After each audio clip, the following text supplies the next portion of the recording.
My name is Kyle Westfall. I'm one of the programmers here at Chicago Film Society of the Music Box. We are so honored to have Sean out here presenting Florida Project. Thank you so much. For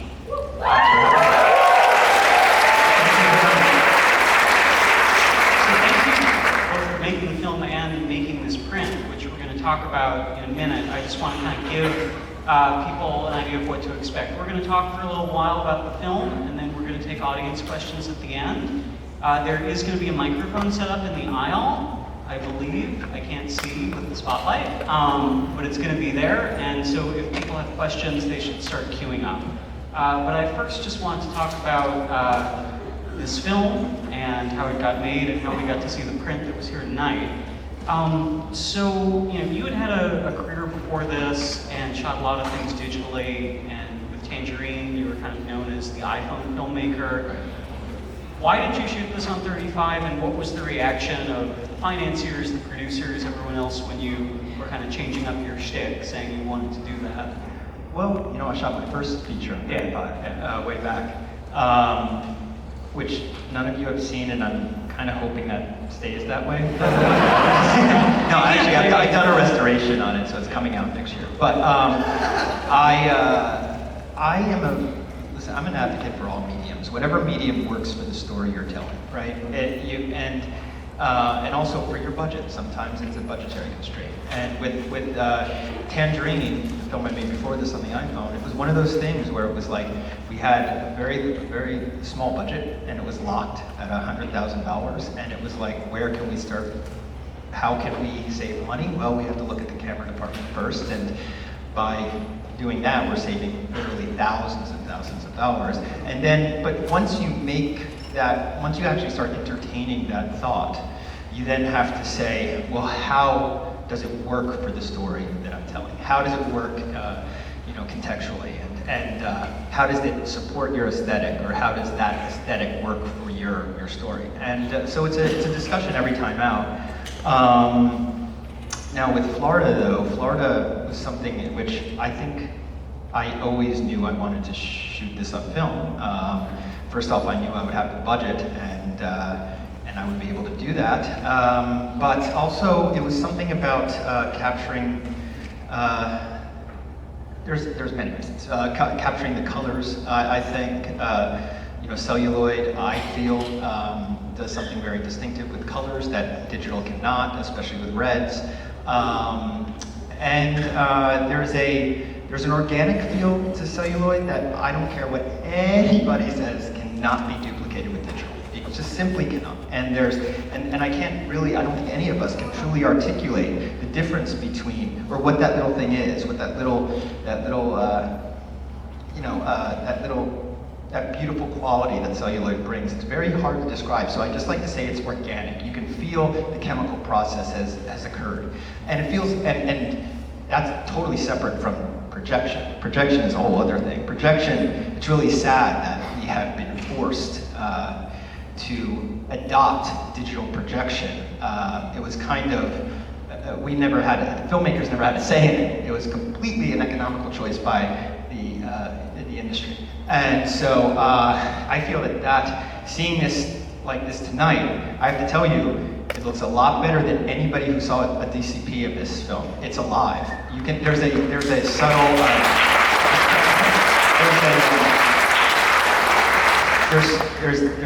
a subtle, there's an inconsistency that I think is, and it reminds us of life. Life is inconsistent. It feels real up there. It feels there's this subtle flicker, of the shutter, or that's almost subliminal flicker is there, and it's keeping us engaged in many ways. I don't know where I went, but I went all over that answer. But just inconsistent. But to wrap it up though, there's one more point that I try to stress to fellow filmmakers. We're living at in a time when the death of celluloid is an actual possibility. It's a real thing. It could happen. And I feel that if you have the means to do it, help keep this medium alive. It's the medium that created cinema. Think about it. It created this art form. It's been around for 100 and something years. It's still the best, the only way of archiving a film, by the way. Digital archiving is not proven. It's a pain in the ass. It's a real pain in the ass for all the filmmakers out there. Try to be spinning your drives every 3 months. You know, and those LTOs, they aren't exactly the most stable in the world. But if you have an internegative sitting in the Library of Congress, or a beautiful library, or your guys' collection, or something like that, you know that that can last 1,000 years. All right, so people are forgetting that part of the conversation, that celluloid is essential in the archiving of feature films. And that's why I was so lucky to have A24 strike this print, because the they made an internegative. We did a film out. The internegative is at the Library of Congress, and I can strike prints from it any time. I'm planning to do this with all of my films, no matter how much debt I go into. It's expensive now. I'll shut up now. So how did you persuade them to make this print? Because the film had already come out, it had already had its theatrical release. What was the thinking, and if there are other filmmakers in the audience who say, oh, I really want to do that too, how did you go about that? Well, you know, it was simply a conversation. And A24, they're so filmmaker friendly. They care about the filmmaker, and I expressed to them that this is something that we wanted, and suddenly the discussion was open, and we were exploring options, and they did it for us. They did it for us for many reasons. I think they agree with everything I just said, but then also, look, you guys, it's great. 700 people came out to see it.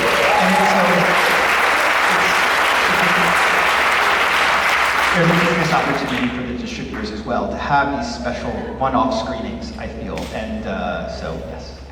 And so basically, yeah, it was as simple as us then going out to vendors and trying to find, you know, the best looking film out. We settled on Photochem. As I said earlier, they have literally color scientists there that work scene by scene, and I went and supervised this along with Alexis Zabe, my wonderful cinematographer, and we went through several passes to get it right, and we feel that this accurately represents you know, the colors and contrast, etc.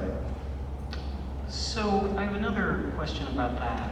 So you just made a very eloquent case for why film is important, both on the production side and on the preservation side. And I love your eloquence about this. And what I notice, for anyone who reads Sean's Letterboxd account,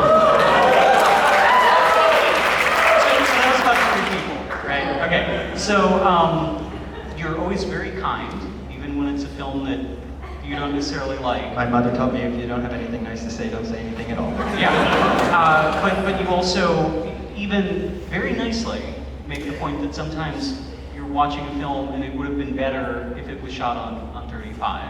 Or the film in general. Yeah, and so you kind of see your role not just, you know, as an advocate for audiences, but to other filmmakers, right? So how does that... Sure, and it does, if you read the comments section, it gets plenty of hate and people screaming that I'm elitist and all that stuff. And they just, you know, it's like any other social media platform. It just becomes a ton of outrage and insanity, and I hate getting into it, but I feel it is necessary for me to state my opinion on this. And I'm not bashing these films that I see. I'm not. And sometimes there are digital films that I see that I absolutely love, and I couldn't see it in any other way. And also, I mean, I made a film on the iPhone. I love that I shot it on the iPhone. I feel that film only could have been shot on the iPhone. I made another film called Takeout. It was entirely shot on, that's cool. That's going through a restoration as well, next year. My point was that film was shot on standard definition mini DV tape. I can't imagine that film would not have been the film it is if I had tried it on any other medium, because of the accessibility of the small cameras and the fact that I can only have a 2-person crew, et cetera, et cetera. That stuff made that movie. So I'm not bashing digital films. I would be a complete hypocrite if I did. But when I see people trying to achieve that 35mm look with digital, I find it a little bit like, unless it's a budgetary thing, and I totally understand that, I've been in that case, but if they have money behind, if I hear it was an $8 million budget and they shot it on the Alexa, I'm still wondering why. If they're trying to achieve that cinematic celluloid look, That's just my opinion. And I'm sorry, I know I piss people off about that. I don't mean to. Nobody here. You're safe. So I have another question about that. So you mentioned the cinematographer of this film, Alexis Sabe. And how did you see his work first? Was it in the Carlos Regadas Yes, I films? saw Silent Light first. And if anybody has seen Silent Light, it's at Criterion, just put it out. It's gorgeous. Carlos Regadas. And then his follow-up, Post Tenebre Lux, both shot by Alexis Sabe. And Alexis is just a real, he can achieve really at what I consider extremely sophisticated images with just, very, very, I think his frame, his sense of framing, his sense of colors, composition, just really, really on another level. And then he can also, what I really love about him is that he has an element of pop. He can give it 1 degree above reality. And I needed that for this film because it's so much through the, in a way, through the eyes of a child. And I wanted to enhance the, I wanted to have audiences feel the way they felt when they were children, with their senses being enhanced. So Alexis did that, and he has that secret sauce, and we always talk about that. We go, Alexis' secret sauce. We don't exactly know what it is, but he's also a really chill, zen dude, and it's great to have his presence on set around children, he's just a mellow guy, and he takes his time, and which I love, which sometimes, the producers don't love, but I love. I don't care how long it takes him to get a great image.